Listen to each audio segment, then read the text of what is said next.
لا حول ولا قوة إلا بالله العلي العظيم. أعوذ بالله من الشيطان اللعين الرجيم. بسم الله الرحمن الرحيم. الحمد لله رب العالمين والعاقبة للمتقين، والصلاة والسلام على أشرف الأنبياء والمرسلين سيدنا ونبينا وشفيعنا مولانا أبي القاسم محمد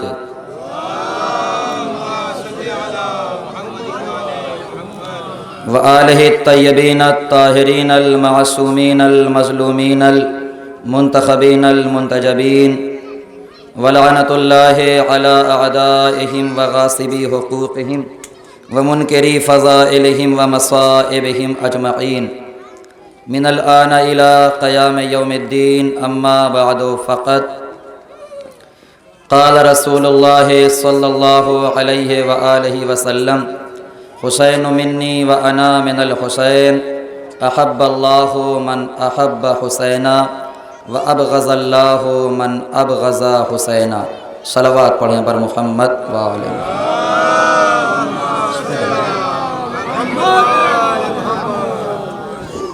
گزارش ایک مرتبہ سورہ حمد اور 3 مرتبہ سورہ اخلاص کی تلاوت فرما کر سید سبت حسن مرحوم ابن سید شاکر حسین مرحوم، سید اظہر حسین مرحوم ابن سید محمد سلیم مرحوم، مولانا سید ریاض حسین صاحب کی بھی روح کو اشارے صلوات کریں.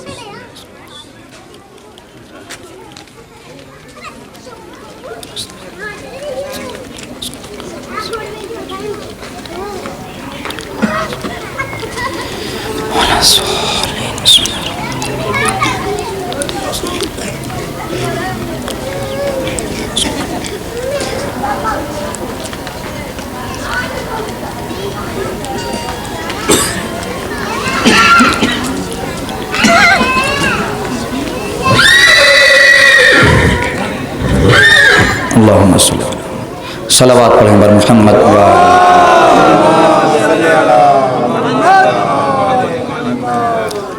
عزیزان گرامی، عزاداران سید الشہداء، ماتمداران مظلوم کربلا، یہ 24 محرم کا جلوس کہ جو اپنی قدیمی اور روایتی اعتبار سے آپ حضرات کے سامنے جاری اور ساری ہے، جس میں آپ حضرات شرکت فرما کر ثواب دارین حاصل کر رہے ہیں.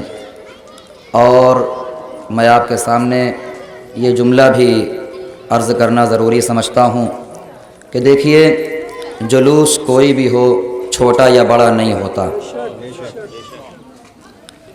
کوئی بھی جلوس نہ تو چھوٹا ہوتا ہے اور نہ ہی کوئی جلوس بڑا ہوتا ہے. ہر وہ جلوس بڑا ہوتا ہے جسے شہزادی قبول کر لیں، چاہے وہ 10 کے مجمع کا ہو یا سینکڑوں کے مجمع کا ہو.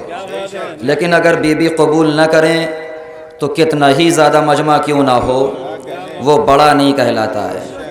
معیار ہے قبولیت کہ ان کی بارگاہ میں ہم جو نذرانہ پیش کر رہے ہیں وہ قبول فرما لیں. اور آپ یاد رکھیے گا کہ قبول وہی چیز ہوتی ہے جو صرف اور صرف اللہ کے لیے یا محمد و آل محمد کے لیے انجام دی جائے.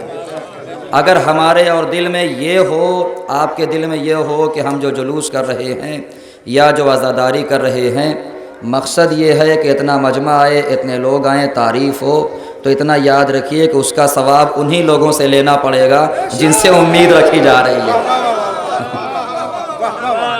اور اگر وہ ثواب دینے پہ قادر ہیں تو ماشاءاللہ، اور اگر قادر نہیں ہے تو پھر انسان کو یہ ماننا ہی پڑے گا کہ صرف ایک ذات ایسی ہے کہ جو ثواب دینے پر قادر ہے.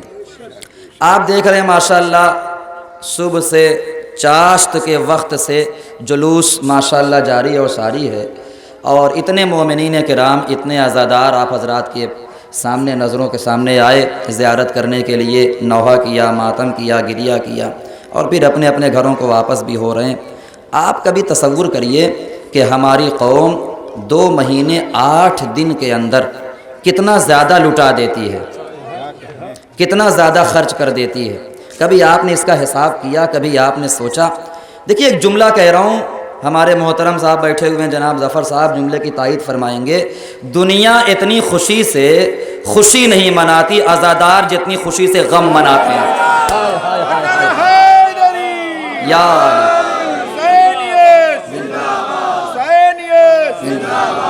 محمد والے محمد پر بلند تر صلوات۔ اللہم صلی اللہ۔ دنیا اتنی خوشی سے خوشی نہیں مناتی جتنی خوشی سے عزادار غم مناتے ہیں۔ اور دنیا کے لوگ اور قومیں اپنی خوشیوں میں اتنا خرچ نہیں کرتی جتنا ہم مولا کے غم میں خرچ کر دیتے ہیں۔ اس کی وجہ یہ ہے کہ اور قوموں میں ہمارے قوم میں صرف سوچ کا فرق ہے، صرف تصور کا فرق ہے، اور وہ سوچ کا فرق یہ ہے کہ اور قومیں یہ سوچتی ہیں کہ خرچ کرنے سے گھٹتا ہے، مگر شہزادی گواہ ہے کہ ہماری قوم یہ جانتی ہے جتنا خرچ کرتے جاؤ اتنا وہاں سے آتا چلا جاتا ہے۔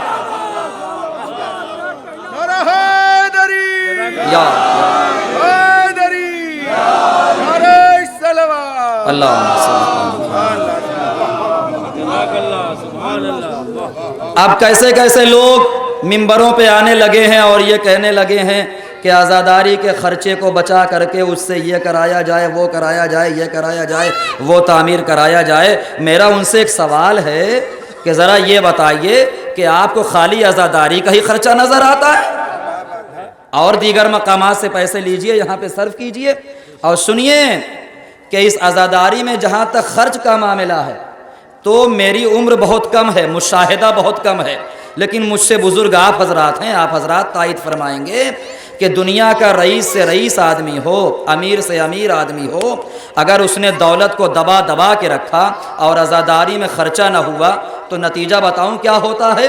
شاعر صاحب بیٹھے ہیں تو دو مصرے سن لیجئے کہ خرچ کرنے سے جو بچتے ہیں عزاداری میں، خرچ ان لوگوں کا ہو جاتا ہے بیماری میں۔ اگر کسی کو یقین نہیں ہے تو ایک سال تجربہ کر کے دیکھ لیجئے کہ جتنا آپ خرچ کر رہے تھے مولا حسین پہ اس کو بچائیے کہ دیکھیں سال بھر تک بچا رہتا یا نہیں۔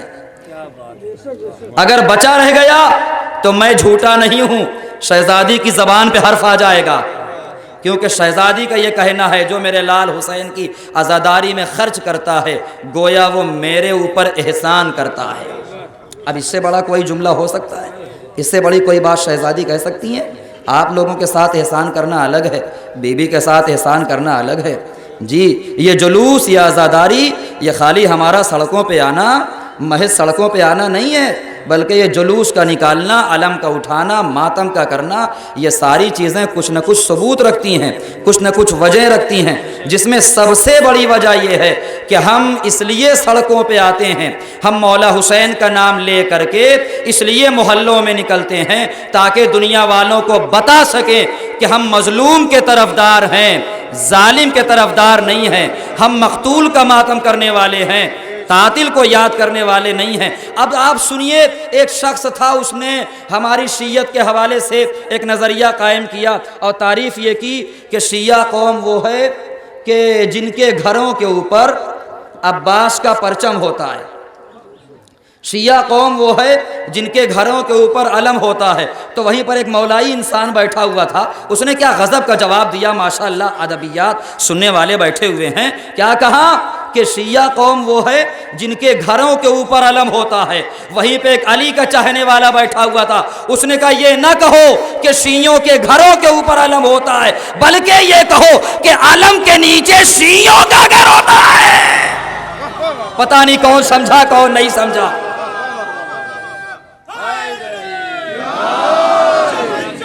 جزاک اللہ۔ دونوں ہاتھوں کو اٹھا کے علی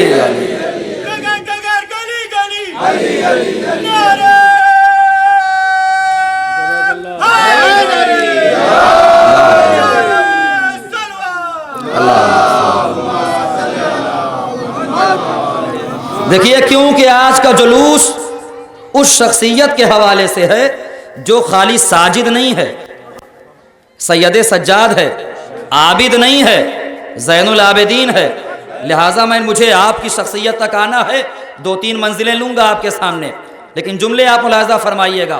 اگر ہماری قوم کا عزادار 10 گھنٹے عزاداری کرتا ہے تو اس کو یہ بھی حق حاصل ہے اور یہ بھی اس پہ فرض عائد ہوتا ہے کہ 10 منٹ مسجد میں بھی جائے۔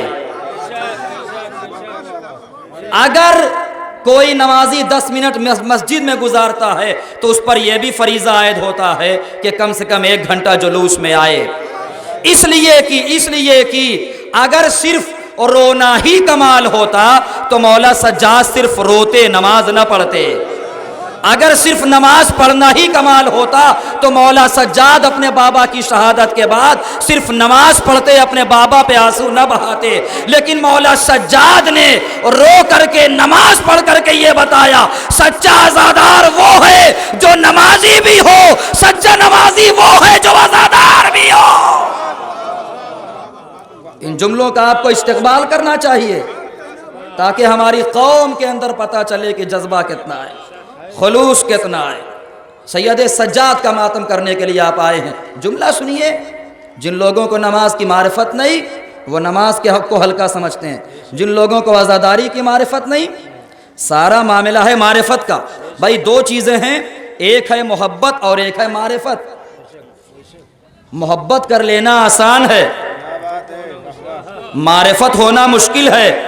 جو خالی محبت کرتا ہے نا وہ کبھی اس پہ اعتراض کرتا ہے، کبھی اس عمل پہ اعتراض کرتا ہے، کبھی اس چیز پہ اعتراض کرتا ہے، لیکن جس کے اندر معرفت ہوتی ہے وہاں اعتراضات نہیں ہوتا۔ تو جملہ سنیے گا کہ نماز اور عزاداری کیا ہے۔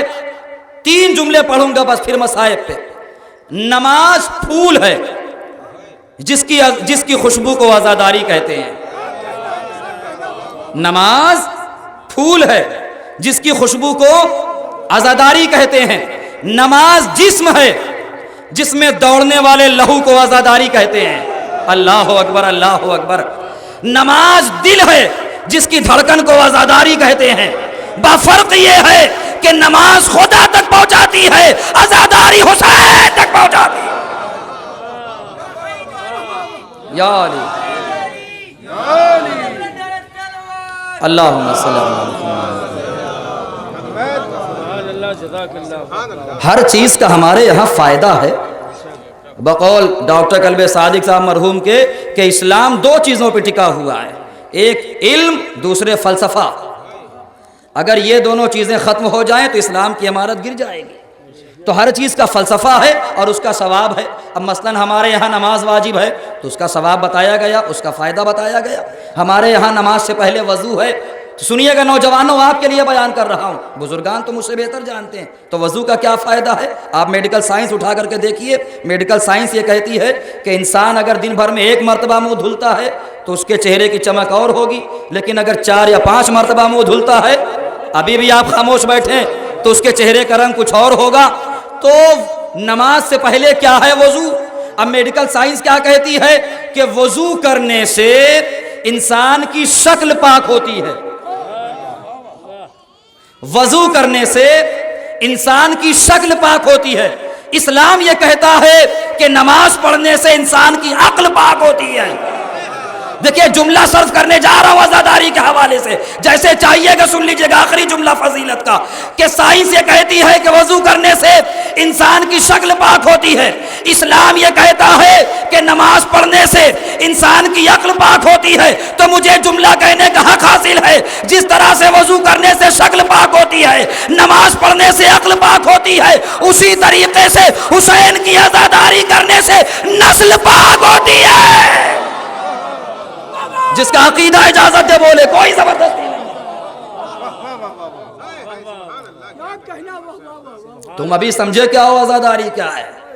عزاداری سمجھنے کے لیے ہمیں بزرگوں کی سیرت کو اٹھانا پڑے گا۔ اب آپ یہ دیکھیے 2 لفظوں میں جواب دیا، کیا خوبصورت جواب۔ کتاب کا نام ہے شعاع عمل، رسالہ ہے، میں وہ پڑھ رہا تھا، میرے زیر مطالعہ تھا، تو وہاں پر میں نے دیکھا علامہ قلب حسین صاحب وہ کسی سیمینار میں گئے اور نماز مغرب کا وقت قریب تھا۔ ان سے کہا گیا بتائیے ٹاپک آپ کا یہ ہے کہ اگر کربلا نہ ہوتی تو کیا ہوتا۔ وہ اسٹیج پہ گئے، کہنے لگے بہت بڑا ٹاپک ہے، بہت بڑا سوال ہے، اور وقت صرف 1 یا 2 منٹ کا، کیونکہ نماز مغربین کا وقت قریب تر ہے۔ انہوں نے کہا سنیے، اگر کربلا نہ ہوتی تو جمعے کی نماز بدھ کو پڑھی جاتی، اگر کربلا نہ ہوتی تو جمعے کی نماز بدھ کو پڑھی جاتی۔ اب ایک آیت اللہ ہے میرے موبائل میں، ان کا نام بھی سیو ہے، جس کو شک ہو مجھ سے پوچھ سکتا ہے۔ ان سے پوچھا گیا بتائیے اگر کربلا نہ ہوتی تو کیا ہوتا؟ انہوں نے کہا سنیے، اگر کربلا نہ ہوتی تو ہم سب ثقیفائی ہوتے، غدیری نہ ہوتے۔ کربلا نے تحفظ کیا غدیر کا، جزاک اللہ۔ لہذا جلوسوں میں ضروری ہے کہ جیسے سب کچھ پڑھا جائے، غدیر کا تذکرہ واجب ہے، غدیر پڑھنا چاہیے، اس لیے کہ کربلا غدیر کو فراموش کر دینے کا نتیجہ ہے۔ علامہ ذیشان حیدر جوادی نے جملہ لکھا کہ کربلا غدیر کو بھلا دینے کا نتیجہ ہے۔ اگر غدیر کو نہ بھلا دیا گیا ہوتا تو کربلا وجود میں نہ آتی، لہذا غدیر کا تذکرہ کرنا ضروری ہے۔ اب جب اللہ نے اپنے پیغمبر سے کہہ دیا اگر یہ نہ کیا تو کچھ نہ کیا، تو ہم کو بھی کہنے کا حق حاصل ہے کہ اسٹیج پہ اور ممبر پہ آ کر اگر غدیر نہ پڑھی تو کچھ نہ پڑھا۔ توجہ ہے، اس لیے میں یہ تذکرہ کہہ رہا ہوں۔ اب غدیر کیا ہے ایک جملے میں، پھر مصائب کہ آپ غور فرمائیے۔ بارش کا موسم ہے، یہ الگ سی بات ہے، دعا کریے کہ بارش ہوا کرے، اللہ رحمت نازل کرے۔ مثال دے رہا ہوں، جیسے چاہیے گا سنیے گا 2 جملوں میں۔ اگر باران رحمت نہ ہو، اگر چچا جملہ سنیے گا، اگر باران رحمت نہ ہو تو فصلیں خراب ہوتی ہیں۔ ارے کہاں بیٹھے ہیں آپ بھائی، اتنی آسان لینگویج بول رہا ہوں۔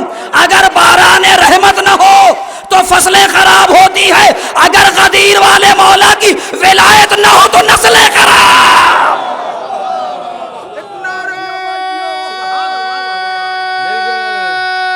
مل کے بولیں، محمد والے محمد پر بلند تر صلوات۔ اللہم صلی اللہ۔ بس بات تمام ہو گئی میرے عزیزو۔ تو کربلا نے سب کچھ بچا لیا، کربلا میں سب کچھ محفوظ ہو گیا۔ اب سمجھے مولا حسین کیوں نکلے تھے مدینے سے؟ اتنی بھینکر، اتنی خطرناک تبدیلی پیدا کر دی گئی تھی اسلام میں، لہٰذا جس کی تحفظ کی ذمہ داری حسین کے دوش پہ تھی، اور کربلا کے میدان میں آن کر کے مولا حسین نے سب کچھ بچا لیا۔ کربلا کا میدان ایک ایسا میدان ہے کہ جہاں پہ قرآن بھی بچ گیا، اسلام بھی بچ گیا، کعبہ بھی بچ گیا۔ اگر نہیں بچا تو بطول کا بیٹا نہیں بچا، اگر نہیں بچا تو زہرا کا لاڈلا نہیں بچا، ام فروا کا لال، ام رباب کا چاند، سب کربلا کے میدان میں شہید ہو گئے۔ عزادارو، ایک جملہ کہوں گا اور رونے کے لیے کافی ہے۔ کربلا پر رونے کے لیے صرف یہی کافی ہے کہ جو کائنات کے سب سے بڑے امیر تھے وہ کربلا میں آ کے سب سے غریب ہو گئے۔ اس لیے کہ جو ساقی کوثر کا بیٹا ہو، جس کے بابا کو حق ہو جنت باٹے، وہ کربلا میں آ کر کے 2 قطرے آب کا سوال کر رہا تھا۔ یہ کوئی کم مظلومیت ہے مولا حسین کی، جس کے قبضے میں سب کچھ تھا، لیکن کربلا میں آ کے اتنا مظلوم ہو گیا میرا مولا کہ خود ہاتھوں کو پھیلا رہا ہے۔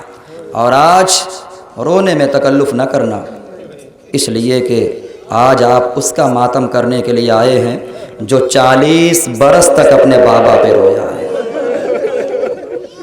ہم آنسو روتے ہیں نا، میرا مولا خون روتا ہے۔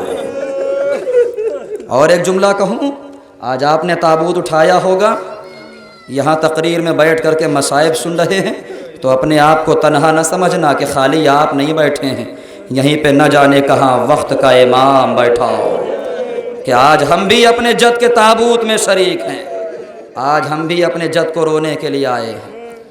کون سید سجاد؟ تفصیلی مصائب نہیں پڑھ سکتا، دامن وقت میں گنجائش نہیں ہے، لیکن ایک ایک جملہ بہت قیامت کا ہے۔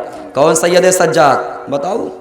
دنیا میں ہر بہن کو امید ہوتی ہے اپنے بھائی سے کہ بھائی مدد کرے گا، لیکن سید سجاد اس بھائی کا نام ہے جو اپنی بہن کی بھی مدد نہ کر پایا۔ نہ جانے راہ شام و کوفہ میں کتنی مرتبہ سکینہ نے مولا سجاد سے مدد مانگی، اور ہر مقام پہ مولا سجاد نے سر کو جھکا کے کہا بہنا مجھے معاف کر دینا، اگر میرے ہاتھ کھلے ہوتے۔ جزاک اللہ، یہ ایسا بھائی ہے سجاد جس کی مدد خود بہن نے کی ہے۔ اور روایت کہتی ہے کہ چلچلاتی ہوئی دھوپ، عرب کی گرمی، کہ جہاں پر ننگا پاؤں رکھنا مشکل ہوتا ہے، پا برہنا چلنا مشکل ہوتا ہے، وہاں پہ مولا سجاد اتنی بھاری ہتھکڑیوں اور بیڑیوں میں جکڑ کر کے کھینچے جا رہے ہیں۔ میں کیا بتاؤں کہ مولا سجاد کی مظلومیت کیا ہے؟